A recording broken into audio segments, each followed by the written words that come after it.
canta y camina, contigo está Jesús,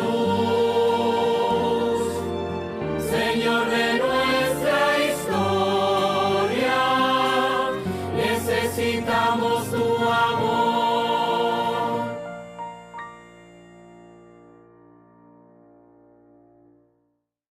Al final de la ponencia de la doctora Amable, invocábamos a Jesús, el Señor de la historia. Se trata de reconocer cómo desde una dimensión de fe podemos captar toda nuestra vida y el decurso de la historia de nuestros pueblos dentro de la dinámica de la historia de salvación, en definitiva. De reconocer cómo el Señor va obrando en todos los acontecimientos de nuestra vida y se hace presente de una manera cercana. La providencia y este estar de Jesús en la historia de los pueblos hace que para la celebración de este año converjan varios acontecimientos. Uno de ellos lo repasamos hace momentos nada más, al ver la historia de nuestra patria, un momento significativo al celebrar el bicentenario de nuestra independencia. Pero hay otro acontecimiento que va marcando de manera profunda la vida de la Iglesia en este año.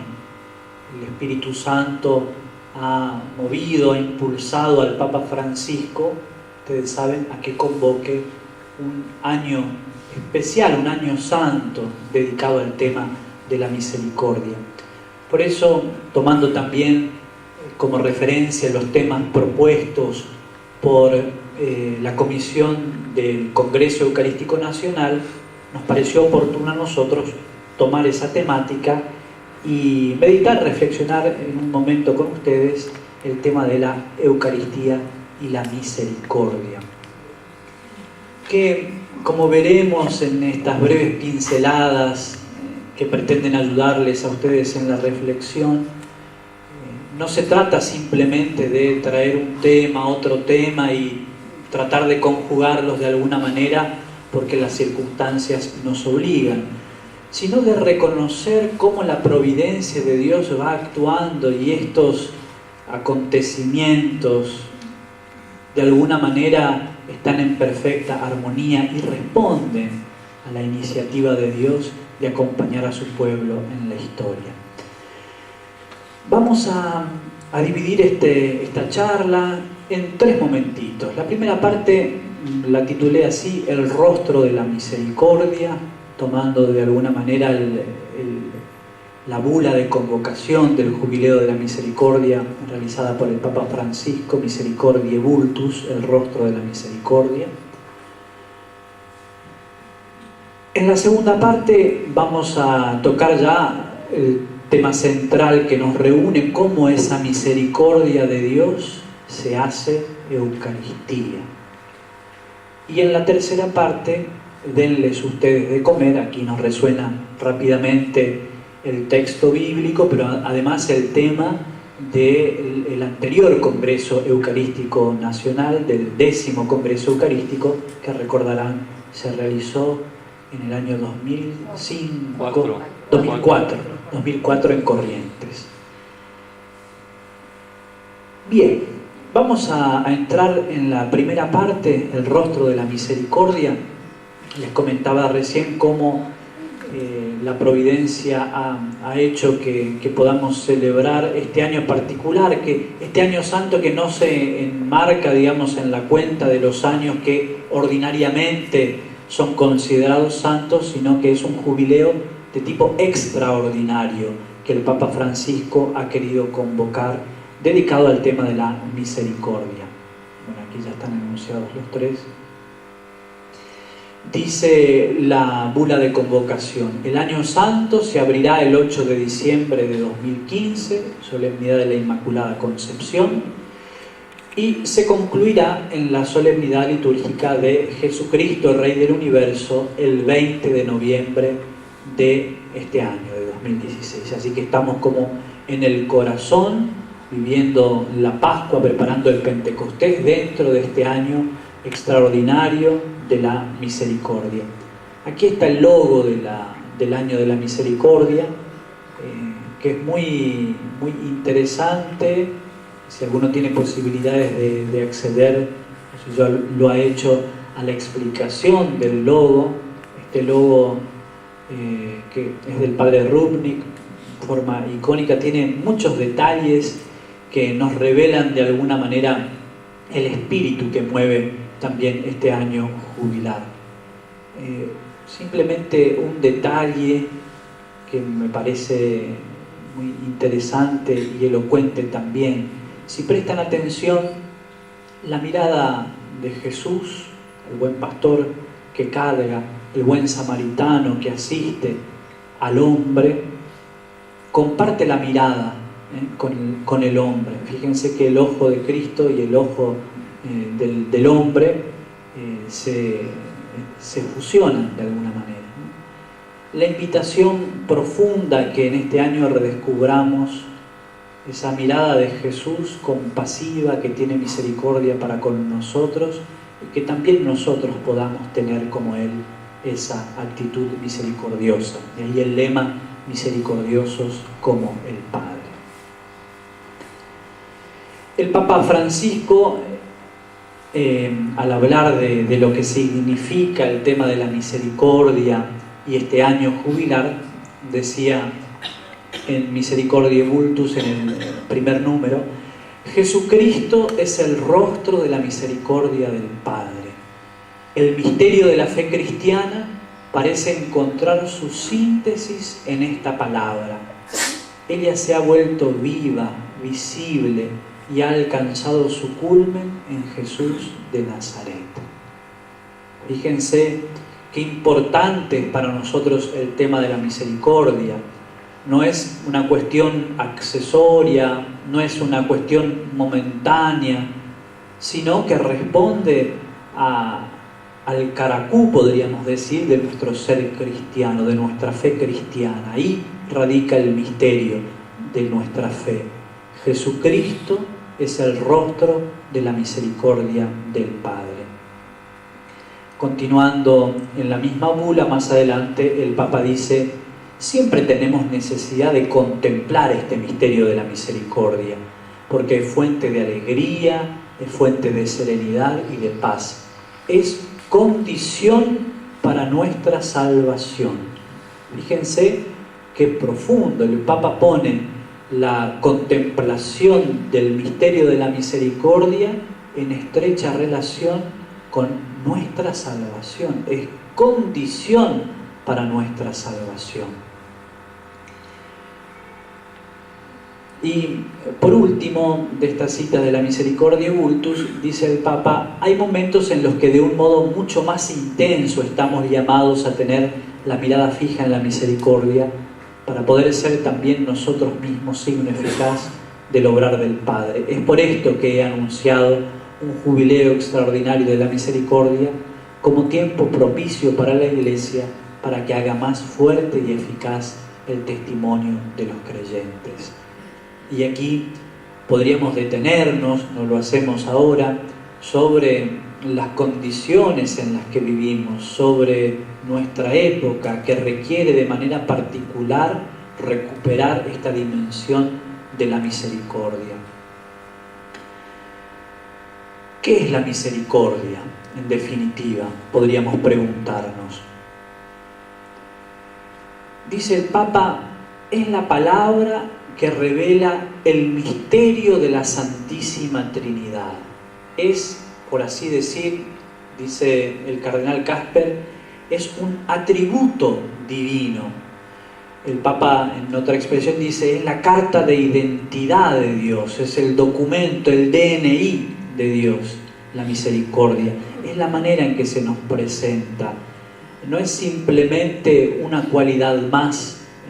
Bueno, así como cuando describimos a una persona decimos: bueno, es alto, es flaco, gordo, tiene el pelo así, características que pueden describirlo. No, esto no es simplemente una característica más de Dios, sino un atributo divino, algo que hace a la esencia de Dios, algo que nos muestra cómo es Dios, quién es Dios, algo que nos revela el ser de Dios. Es la palabra que revela el misterio de la Santísima Trinidad. Es también el acto último y supremo con el cual Dios viene a nuestro encuentro. La manera en que Dios se manifiesta, la manera en que Dios se vincula con el hombre, es a través de la misericordia. La manera en que entabla de alguna manera el diálogo amoroso con la humanidad es a través de la misericordia. Es un acto de Dios que en su providencia se acerca a todo hombre. Es también la ley fundamental que habita en el corazón de cada persona, cuando mira con ojos sinceros al hermano que encuentra en el camino de la vida. En la tercera parte vamos a afrontar cómo esta misericordia de Dios se transforma, esta experiencia que tenemos de la misericordia de Dios, se transforma en motor de nuestras propias acciones y se transforma en la ley fundamental inscrita en el corazón de los hombres para relacionarse con los demás. Así como es el modo en que Dios se comunica con el hombre, también es el modo en que cada cristiano se comunica, entra en relación con sus hermanos. Y por último, es la vía que une Dios y el hombre, porque abre el corazón a la esperanza de ser amados para siempre, no obstante el límite de nuestro pecado. Vamos a pasar ahora a ver cómo aparece el tema de la misericordia en la Sagrada Escritura. Es muy interesante la referencia que podemos hacer del término misericordia en el Antiguo Testamento y cómo de alguna manera en la pedagogía divina este término fue adquiriendo cada vez más el significado profundo que tiene para nosotros esta identificación del término misericordia con Dios. Pero nos detenemos ahora en este momento en el Nuevo Testamento, en la Sagrada Escritura, en el Nuevo Testamento, en los Evangelios y en dos Evangelios que en dos fragmentos del Evangelio de Lucas que nos hablan de la misericordia y que nos ayudan a entender esto de la misericordia. Dos parábolas muy significativas. Ahí está otra vez un icono de Rupnik. ¿Alguno? Sí, se ve. Se trata de la parábola del buen samaritano, que la nombrábamos recién, tomada del Evangelio según San Lucas, capítulo 10, versículos del 25 al 37. Es significativo que Jesús presente como modelo de misericordia precisamente a un samaritano. ¿Recuerdan ustedes el texto de la parábola del buen samaritano? Un samaritano que no era precisamente un judío, no era ortodoxo. Los judíos de la época no tenían a los samaritanos por personas, digamos, no eran personas bien vistas, eran despreciables, eran casi paganos los samaritanos para los judíos.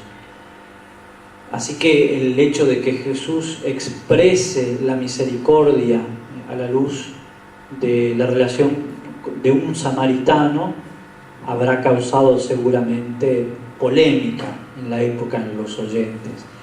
Igual de provocador habrá resultado a los oyentes de esta parábola de Jesús que primero un sacerdote y un levita pasaron junto a esta víctima que había sido asaltada por los ladrones y que yacía ahí al costado del camino como en una cuneta.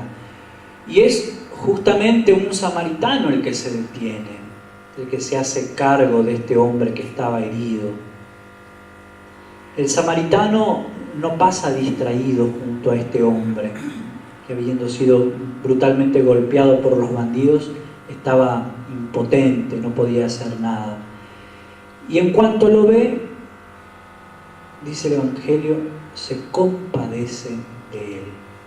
El samaritano se compadece de él. Olvida los asuntos que probablemente tenía para hacer. Los otros que pasaban iban apurados, tenían cosas que hacer. Este samaritano seguramente también tendría algo para hacer, pero deja de lado las actividades que lo ocupaban para detenerse compadecido de este hombre. Se compadece, se inclina sobre el polvo del camino, presta al herido los primeros auxilios, limpia sus heridas. Por último, inclusive, relata el Evangelio, paga generosamente al posadero por adelantado los posibles gastos adicionales que podría llegar a ocasionar este hombre en recuperación. Recordemos que Jesús presenta esta parábola del buen samaritano en respuesta a una pregunta. ¿Quién es mi prójimo? Era la pregunta que Jesús intenta responder. Y su respuesta reza: no cualquier persona lejana, sino más bien aquella de la que te conviertes en prójimo, aquella con la que te encuentras de manera concreta, en la situación en la que está, en la situación de dolor. No alguien lejos,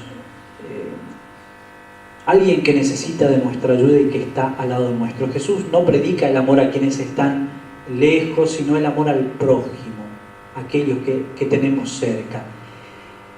Por eso tenemos que decir que el amor aquí no está sujeto ni a vínculos, a lazos de tipo familiares, ni a la amistad, ni siquiera a la pertenencia de un grupo religioso, étnico. Tiene su medida en la persona concreta, sufriente, necesitada, con la que nos encontramos en el camino, así, espontáneamente o providencialmente. Ahí radica el motor que nos lleva a nosotros a compadecernos. Jesús va un paso más adelante con las parábolas que recoge Lucas. Vamos a ver ahora la otra parábola. La imagen esta, la obra de Rembrandt, la conocen seguramente. El regreso del hijo pródigo. La parábola del hijo pródigo del Evangelio según San Lucas, capítulo 15, versículos del 11 al 32. Aquí Jesús trata de responder a la murmuración de los fariseos, de los doctores de la ley, que estaban enojados de alguna manera porque Jesús, ¿qué hacía? Perdonaba a los pecadores, comía con los pecadores. Entonces esto suscitó en la comunidad muchas murmuraciones, críticas, y Jesús trata de alguna manera de poner luz ante estos comentarios y da una lección a todos esos que murmuraban. Con su conducta expresa la justicia mayor y más elevada del Padre Celestial. Con las parábolas afirma, de alguna manera nos dice, así como yo me comporto, así tienen que comportarse también ustedes. Así como se comporta Dios con los pecadores, yo me comporto también con ustedes y ustedes tienen que comportarse en el mundo. Vamos a detenernos brevemente en esta parábola del hijo pródigo, que más bien la podríamos llamar, atentos al tema de la misericordia, la parábola del Padre misericordioso. Se describe en definitiva el drama que hay entre el amor del Padre y este descarrilamiento del Hijo. La imagen de la paternidad divina es interesante porque si uno hace el estudio de las religiones, se da cuenta que no es nueva la identificación de Dios como Padre. Pero en algunos grupos religiosos, religiones, lo que se llaman religiones celestes y étnico-políticas, la figura de la paternidad adjudicada a Dios aparece más bien como sinónimo de autoridad, como sinónimo de dominio, de poder. En cambio, en la visión cristiana del Evangelio, la paternidad divina aparece ligada a la ternura, aparece ligada al amor y a la misericordia, como vemos en esta parábola. Recordemos brevemente la parábola, ¿no? Este hijo que le pide la herencia al padre, que se va, que se aleja de él y que la dilapida, gasta todo, no deja nada, lleva una vida licenciosa. Y después, en medio de su miseria, recapacita, se da cuenta y decide volver al Padre. El Padre es Padre, justamente eso, y no puede dejar de ser Padre. Al igual que el Hijo es y no puede dejar de ser Hijo. El Padre se mantiene siempre fiel a sí mismo y también a su Hijo. Y entonces dice el Evangelio que cuando lo ve regresar desde lejos, también aparece esta palabra, se compadece de él.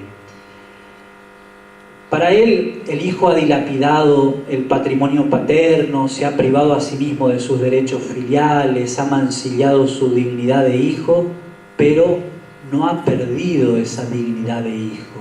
Sigue siendo hijo amado del Padre.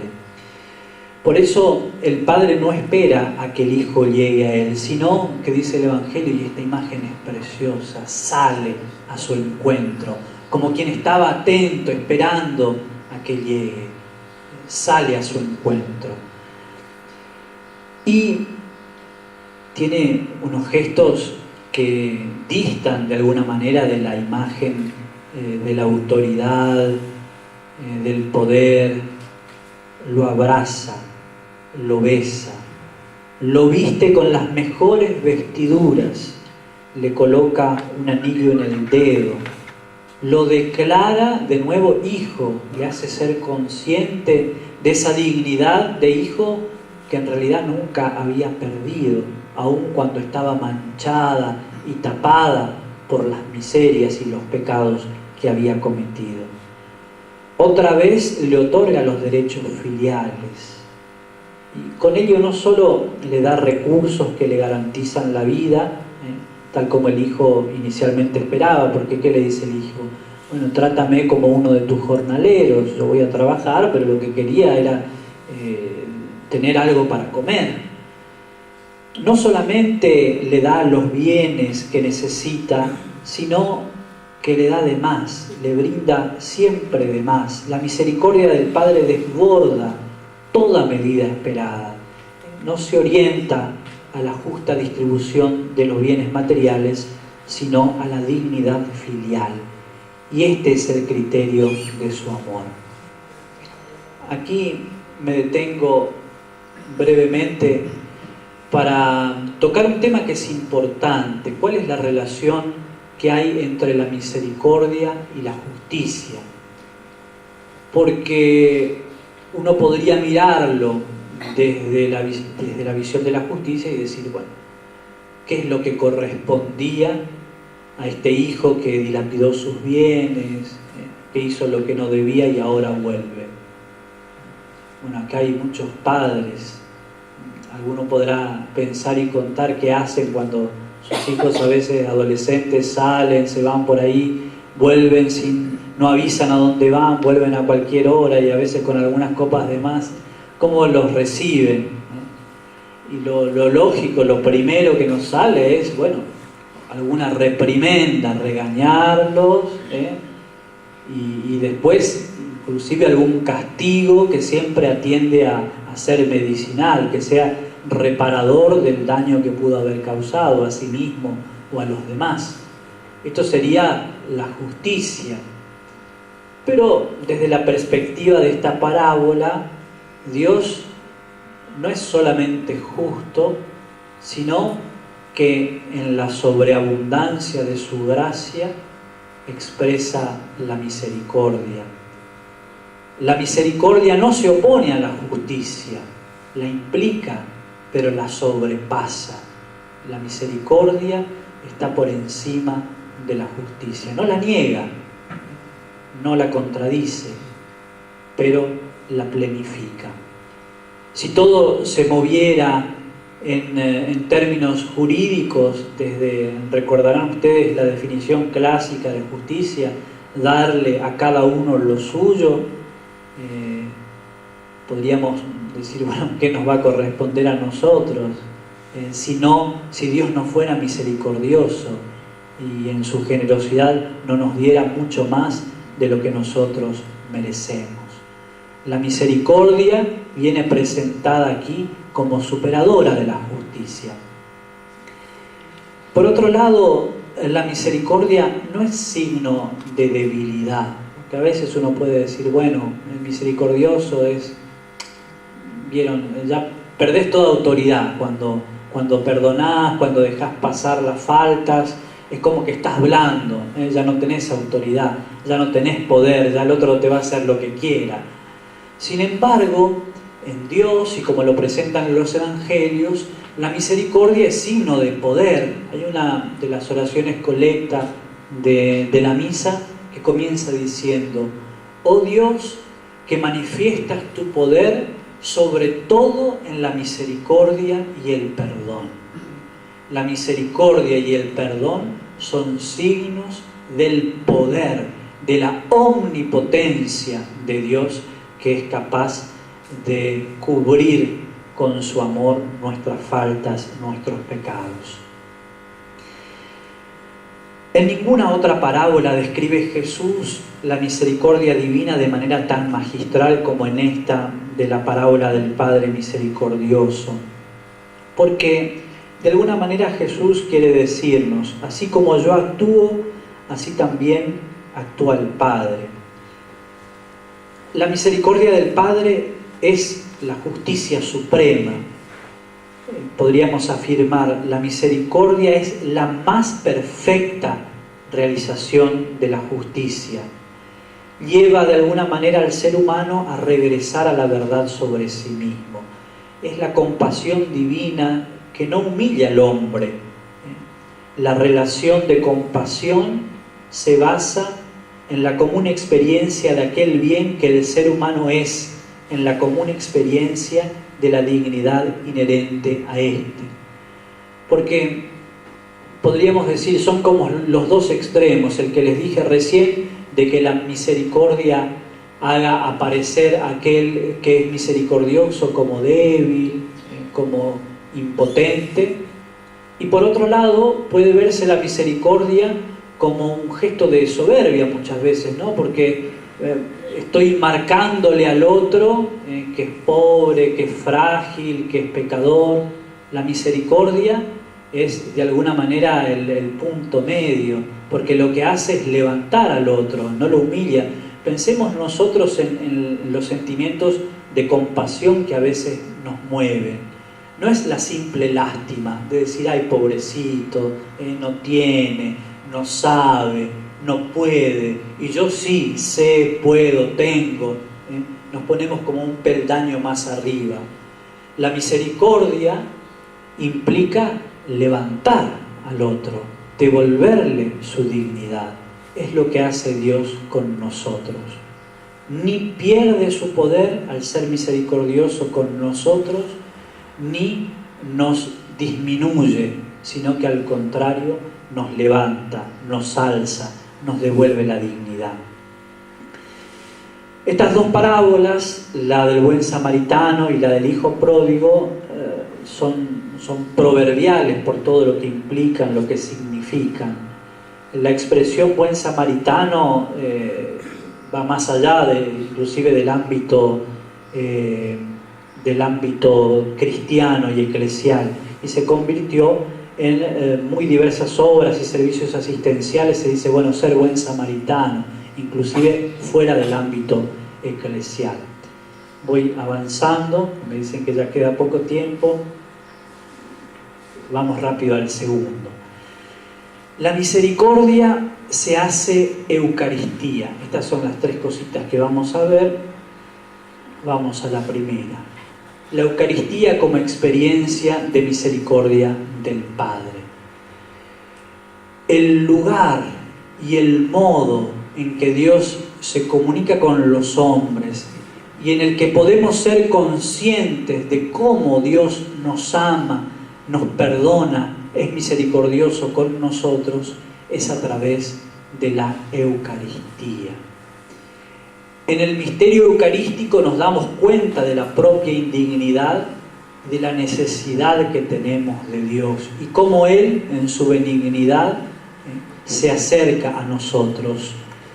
En la Eucaristía, de alguna manera, hacemos la experiencia de estas dos parábolas, porque cuántas veces en nuestra vida nos sentimos como este hombre asaltado, tirado al costado del camino, con tantas heridas, con tantos sufrimientos. En la Eucaristía podemos descubrir al buen samaritano que se acerca a nosotros, que nos lava las heridas, que nos lleva sobre sus hombros y que nos deja con creces, pagando con creces al posadero para que nos atienda. Esta experiencia de la compasión y de la misericordia podemos hacerla cada vez que nos acercamos al sacramento de la Eucaristía.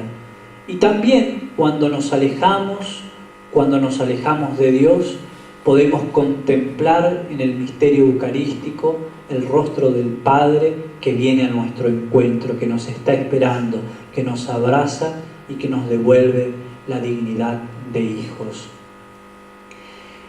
En la liturgia eucarística, esto en los ritos que celebramos se hace de alguna manera muy patente el tema de la misericordia.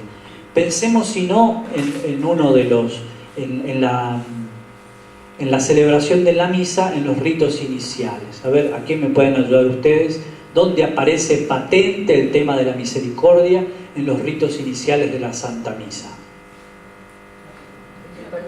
En el acto penitencial, exacto. Al inicio nomás de la misa confesamos de alguna manera nuestra indignidad, nuestra pequeñez, nuestra pobreza y la voluntad de Dios misericordioso que nos acoge.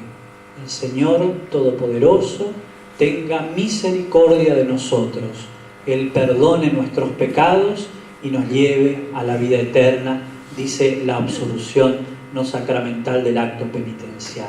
En la segunda de las fórmulas del acto penitencial decimos: Señor, ten misericordia de nosotros porque hemos pecado contra ti. Muéstranos, Señor, tu misericordia y danos tu salvación. Por supuesto que aparece también en la liturgia de la palabra, son tantos textos bíblicos, tantos salmos que expresan el tema de la misericordia. Pero el hecho mismo de la palabra que se acerca a nosotros, que viene a nuestro encuentro, nos habla de la misericordia de Dios que se acerca a nosotros. Es esa palabra que nos contiene, que nos cura. En la plegaria eucarística aparece varias veces también, aparece en varios de los prefacios. Yo estuve haciendo un trabajito de ver cuántas veces aparece la palabra misericordia en los prefacios que están en el misal romano, en la tercera edición típica. Y aparece varias, sobre todo en algunos prefacios como de la plegaria para la reconciliación, de la plegaria para la unción de los enfermos, en 3 de las plegarias comunes, el tema de la misericordia como un motivo de agradecimiento a Dios, porque es misericordioso con su pueblo. Pero después, en la plegaria eucarística, aparece también, aparece como signo de esperanza para aquellos que ya han partido, ¿no? Aquellos que durmieron en la esperanza de la resurrección, los encomendamos a la misericordia divina, a nuestros hermanos difuntos.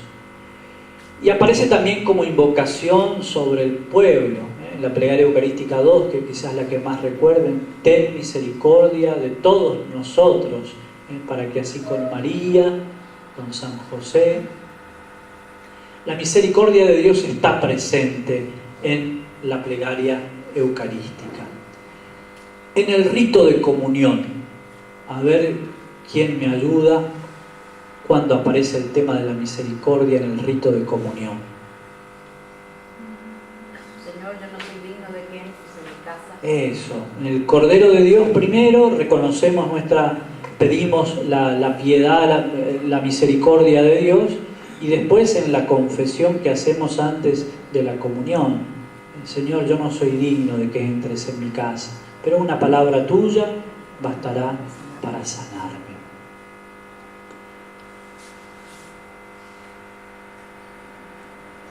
La Eucaristía como chivus viatorem, en latín, puse en latín porque es parte de la secuencia del Corpus Christi, que la vamos a cantar el día del Corpus Christi antes del Evangelio. Es una secuencia larga pero muy bonita, compuesta por Santo Tomás de Aquino.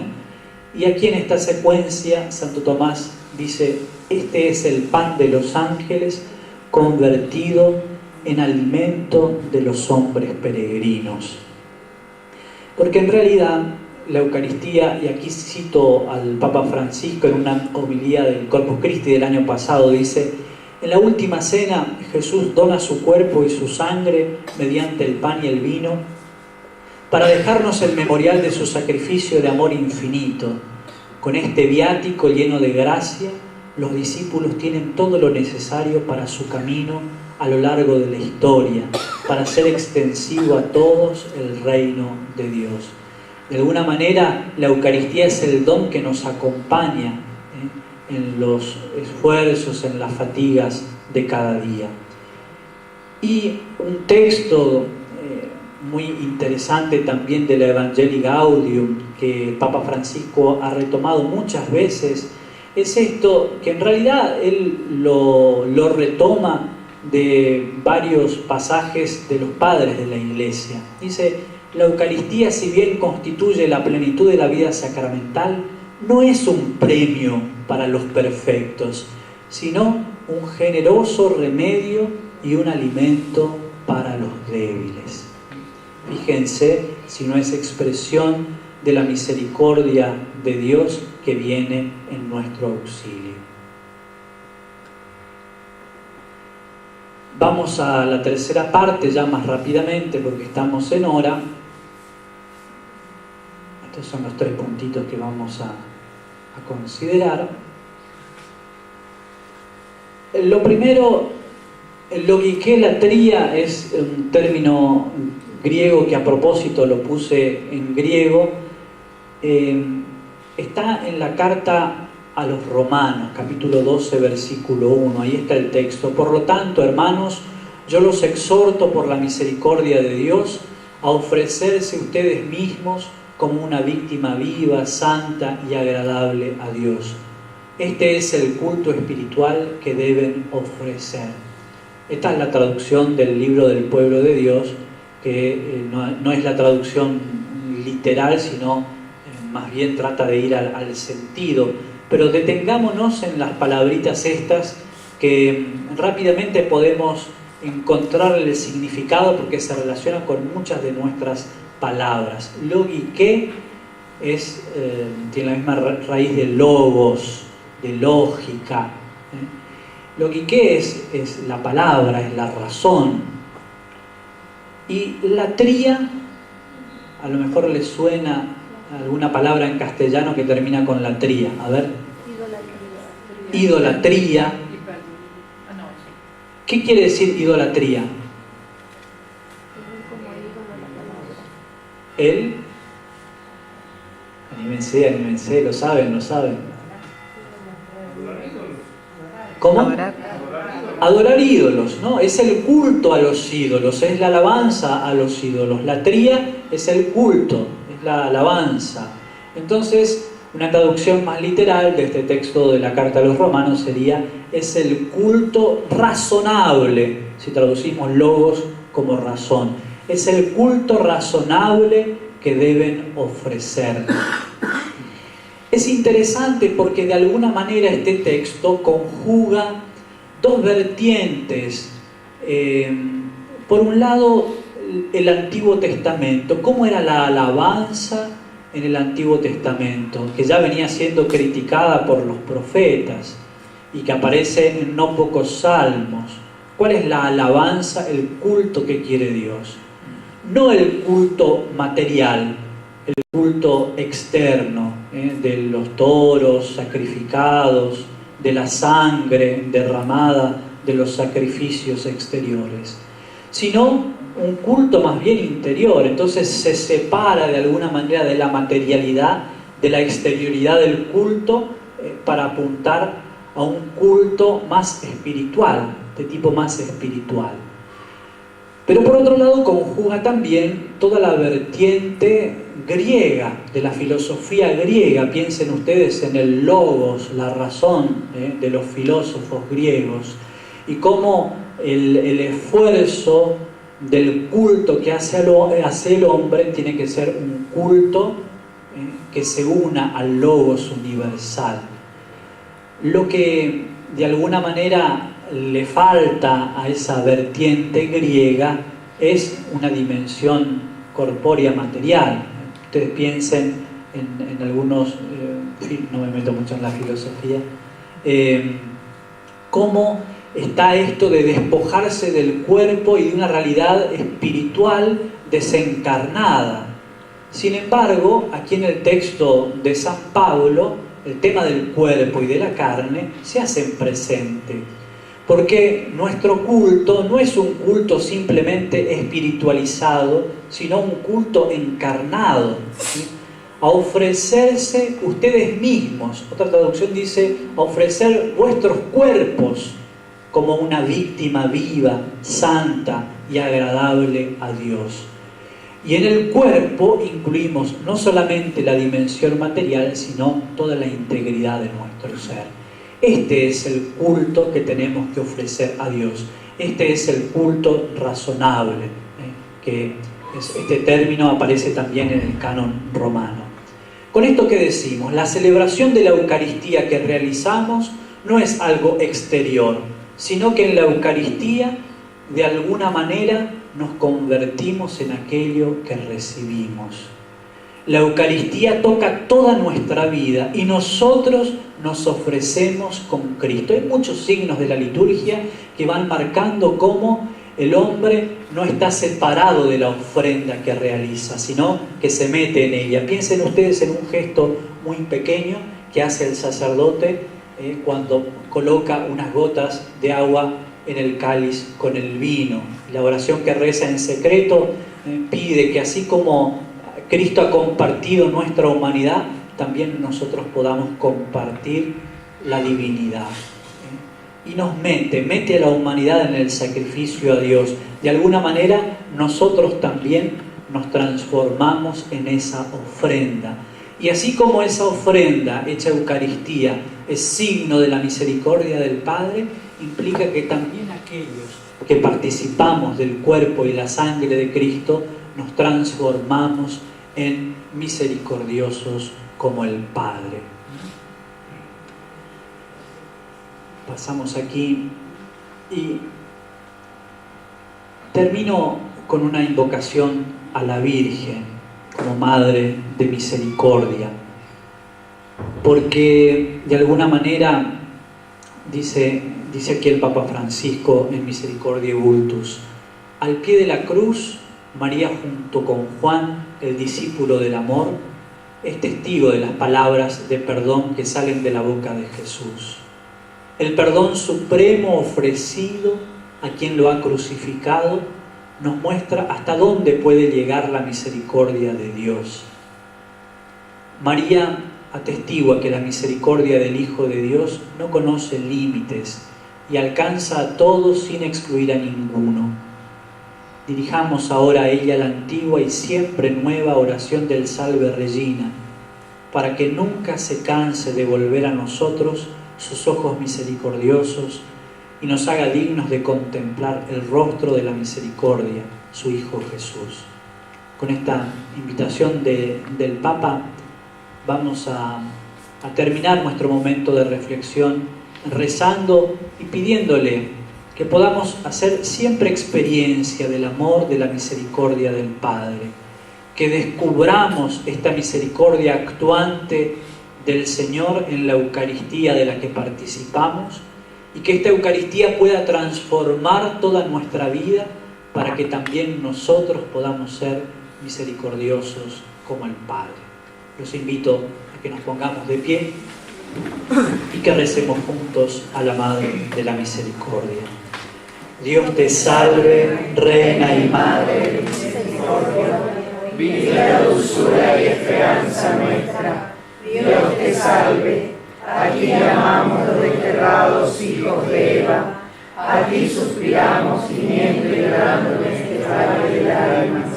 Ea pues, Señora abogada nuestra, vuelve a nosotros esos ojos misericordiosos, y después de este destierro, muéstranos a Jesús, fruto bendito de tu vientre.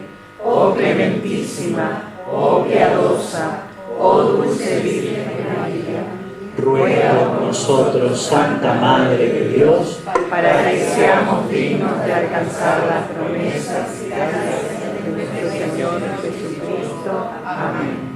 María, Madre de la Iglesia, Ruega por nosotros.